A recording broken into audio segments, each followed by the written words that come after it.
اوس یو بل عوامي او حقیقي شاعر زاهد جان ملنګ تخواست کوم چې هغه دلته موجود وي. زاهد جان ملنګ هغوی دې راشي. زاهد جان ملنګ لوی خیر د کل امت د غم د آخرت دا فکر یو عظیمه فریضه د یو اصلاح دعوت د الا الله او دعوت پرچار د دین ایمان او د یقین امت د آخرین په غاړه د مسلم د دین واړه مشقت د غم د آخرت یو بل سره دعوت ګډونو دا شرکت په دې مناسبت حاصل کمل خدای شي بخشش او مغفرت د غم د آخرت پالون کې د یو ذات چې څومره مخلوقات ژوندون کوي حیات د هر یو زنده روزي رسان واحد الله دعوت د الا الله پالون کې د یو ذات چې څومره مخلوقات ژوندون کوي حیات د هر یو زنده روزي رسان واحد الله دعوت د الا الله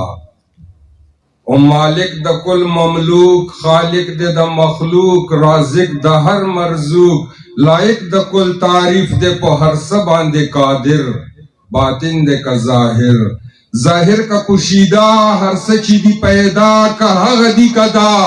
دی انس و جن د پاره کا راحت د کا زحمت د غم د آخرت راحت د کا عذاب رغله په کتاب زره زره حساب خبر بشی تلل په عدالت کې د مولا دعوت د الا الله د ډیر خیر خو لګوي کنه د لچای ډیر خیر د بجلی د حکومت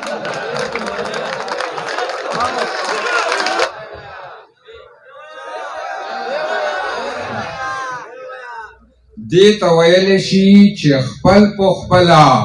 غال کرزی نو لاس او پښې لګوي د غنو سر په دیوالونو وکا تڼان دیوال باندې شیشې لګوي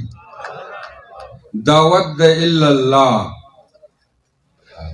مجذوب کا دیوانا د عقل نابینا صدا و مستنا سغم د مظلوم هر ظالم له مصیبت د غم د آخرت نه رنج و نه سډار سرپا ډوب انوار مدام گلی گلزار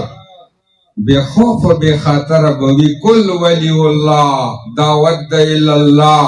دعوت د کا جہاد ہمیش بوی آباد ترسو چیوی فساد جانڈا پر کلمہ بپسینا وی د طالب غاخ تیز د ہر کالب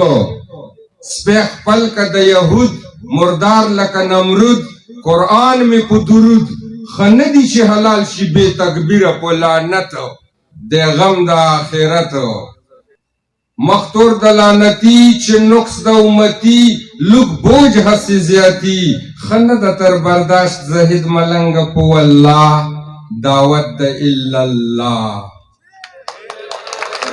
د دین پاس ورغلی ملمنوتا چی څوک دی خو خصوصا گران درون خاص ملما منیر جان بنیریتا دزړه د اخلاصا هر کله وایم په خیر علی السلام دین بعد بزیو کلام بل پیش کړم او بیا معذرت غواړم ځکه چې ملمنه راغلي دي موږ به دو کلام اورو یو دی په یو اننګي بل دی په بل اننګي پنا کمر تر پوزا مست پر باب منګي سترګې ګلان د انځر باڼه پیرات کی رانی بردی انګور پتاړه هر ملاقات کی رانی یو دی په خی سترګه کې بل دی په غس سترګه خلای چې جوړا مراندي چا نکړه رس سترګه او بریتی جوړا لړمان د رنگ تور په شونډو ځان ترې نه بچو ستای سره دی د اور په شونډو غاښونه سپین سپیڅلي د ملغلرو په رنګ چې د پیسه خوړلي رنګ دی ګورګورو په رنګ په سترګاله کې دی یو سور د للی ته پیدا دا ته چیچی په نوکو که د ژلی ته پیدا او خال دې د سترګه په خواسه مستنا ترو دی د ده جوړاته شوله سم دیوانه ترو دی په کوټړو کې د غوږ ډېرې بلا کمترې پکې غورډېږي ورو ورو د کربلا کمترې داسې د اوټ په سر کې یوه کهسار ونه ده دا چې رزانګي ډېره ډک د خمار ونه ده د دغې ونې نه یو توکړی مار زانګي او دا د په ګنج د وصل خاص پیردار زانګي د دغې ونې نه یو توکړی مار زانګي دا د په ګنج د وصل خاص پیردار زانګي د غره د هر اوټ په سر داسې تصویر جوړ دی نه چې تش آه و فیغان کلی ته ویر جوړ دی دا د تا بت مخې ته جانانه بت جوړ یم د زمانې سترګې ته هسې کلبت جوړ یم چې د زهد کړو مننګ اوس به منې ملنګي ډډا کمر پوزې ته مست په رباب و منګي والسلام